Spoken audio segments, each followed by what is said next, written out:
मुख्यमंत्री के निर्देश के बाद आसनसोल बाजार में अधिकारियों ने की छापेमारी। महंगाई दिन प्रतिदिन आसमान छू रही है, लोग महंगाई से परेशान हैं। जिसे देखते हुए बीते दिन ही मुख्यमंत्री ममता बनर्जी ने महंगाई रोकने के लिए सख्त कदम उठाने का निर्देश दिया। उन्होंने स्पष्ट किया कि 10 दिन के भीतर कीमत कम होनी चाहिए। कैसे कम करें दाम, उन्होंने इसके लिए दिशा निर्देश भी बनाए। इसके साथ ही सीआईडी, आईबी और पुलिस को बाजार की निगरानी का निर्देश दिया।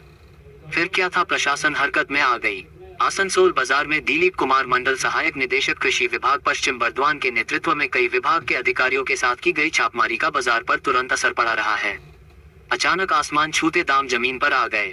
जैसे कि एक ग्राहक ने कहा, कल वो 100 रुपए करेला खरीद कर ले गया, वही करेला आज 40 रुपए में मिल रहे हैं।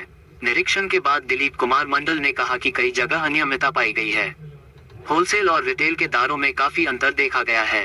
रिटेल विक्रेता ज्यादा दर में सब्जी बिक्री कर रहे थे, वहीं इलेक्ट्रिक तराजू को नियम के अनुसार हर वर्ष रिन्यूअल करना पड़ता है।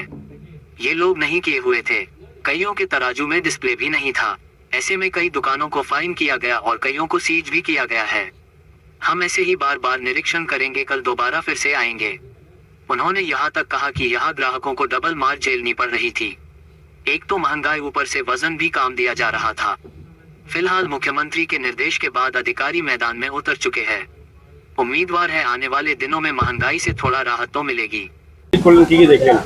আমরা এখানে আজকে মেনলি হোলসেল মার্কেট দেখলাম, তারপরে কিছু এখানে রিটেল আছে, এখানে দেখা হলো। আমাদের টিম ছিল পুরো ডিস্ট্রিক্টের, যে আমাদের ডিস্ট্রিক্ট ম্যাজিস্ট্রেটের অর্ডার অনুসারে, আমাদের স্টেট গভর্নমেন্টের ডিরেকশন অনুযায়ী আমরা আজকে ভিজিট করলাম। আমাদের যারা আমাদের পুরো কমিটির মেম্বাররা ছিলেন, মার্কেটিংয়ের অফিসাররা ছিলেন, মেট্রোলজির অফিসার ছিলেন, আমাদের পুলিশের এনফোর্সমেন্ট ব্রাঞ্চের অফিসার ছিলেন, আমাদের অ্যাসিস্ট্যান্ট ম্যাজিস্ট্রেট ম্যাডামও আছেন।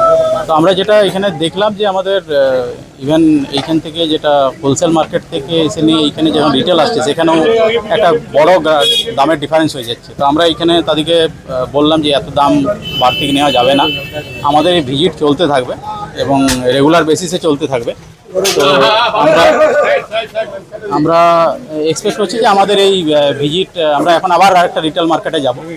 তো রিটেল মার্কেটে এরকম করে আমরা চাইছি যে যাতে কোনোভাবেই আমাদের যারা সাধারণ ক্রেতা আছে তারা যাতে না কোনোভাবে ঠিকঠাক দামে যাতে পান, রিজনেবল রেটে যাতে পান, ঠিক আছে, যাতে আর্টিফিশিয়াল কোনো হোর্ডিং বা এরকমভাবে দাম বাড়ানোর সিস্টেম না হয়, সেই জন্য এই ভিজিল আছে, এই ভিজিলেন্স আমাদের চলতে থাকে।